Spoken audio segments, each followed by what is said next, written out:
Il existe en tout 7 niveaux de bourrée que vous pouvez rencontrer en buvant, allant du léger à l'extrême. À chacun des 7 niveaux correspond un super pouvoir que vous allez obtenir en l'atteignant, vous allez comprendre. Mais même si le pouvoir du dernier niveau est sans doute le plus balèze de tous, vous n'allez vraiment pas vouloir aller jusqu'à là, croyez-moi. Le premier niveau de bourrée est être pompette, tipsy en anglais. C'est le niveau que tu atteins en prenant juste un ou deux verres, rien de trop méchant. T'es juste en état de bien, t'es plus parlant, tu gagnes donc le pouvoir de sociabilisation parce que t'es encore en état de contrôler ce qui sort de la bouche.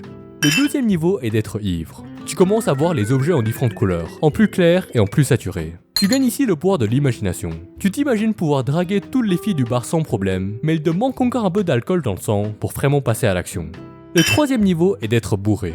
Alors là, c'est généralement considéré comme avoir trop bu. Tu gagnes maintenant le pouvoir de l'espace. Tu peux dédoubler n'importe quel objet rien qu'en posant ton regard dessus, et tu arrives même à faire tourner le bar autour de toi si tu te concentres assez fort. Tu as maintenant enfin le courage d'aller faire un move vers la fille la plus attractive du bar, mais ton pouvoir sur l'espace est tellement fort que la pièce entière tourne de 90 degrés, ce qui t'arrête dans l'action. Le quatrième niveau est le point ivre. Tu gagnes le pouvoir du combat. C'est un style d'art martial chinois qui peut être pratiqué seulement quand tu t'es bien mis une grosse mine. Fais gaffe à ne pas péter la gueule de tes potes par contre.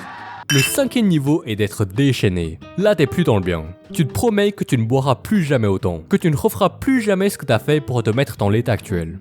Mais ce que tu ignores, c'est que l'histoire se répète toujours. Tu gagnes d'ailleurs à ce niveau le pouvoir d'inverser ton système digestif, même si ce n'est peut-être pas le pouvoir le plus fun à obtenir. Le sixième niveau est d'être assommé. Tu gagnes à présent le pouvoir de téléportation et de ralentir ou d'accélérer le temps. Une minute avant t'étais au bar, la minute après t'es dans l'appartement d'un inconnu à une after party, puis tu clignes des yeux et tu te retrouves dans une poubelle dehors avec la tête à l'envers. Mais ce niveau-là n'est pas encore le pire, parce que le septième niveau est d'être inconscient. À ce point-là, tu gagnes simplement le pouvoir des ténèbres.